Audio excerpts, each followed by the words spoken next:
Every day, service centers around the USA throw away millions of dollars worth of rotors that could have been serviced and saved.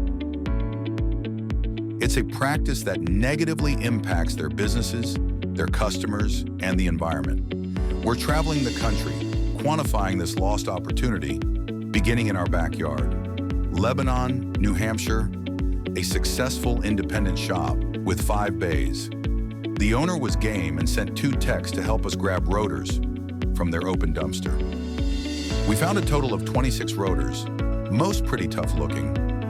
Between New Hampshire weather and the rotor selection committee, the deck was kind of stacked against us.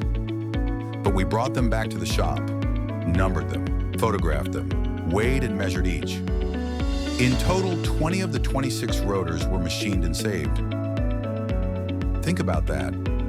Over 3/4 of rotors pulled from an open New Hampshire dumpster were brought back into service within spec.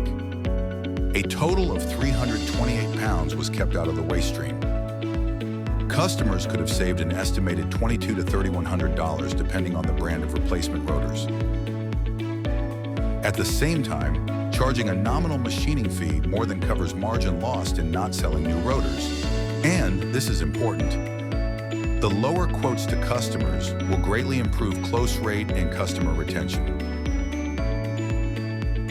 Annualized for a shop that's doing 5 brake jobs a week, customers would save about $36,000, while the shop would see an added $10,000 to $20,000 in pure profit. And the waste stream would be spared over 3 tons of cast iron. So you've got to ask yourself one question. How much gold is in your dumpster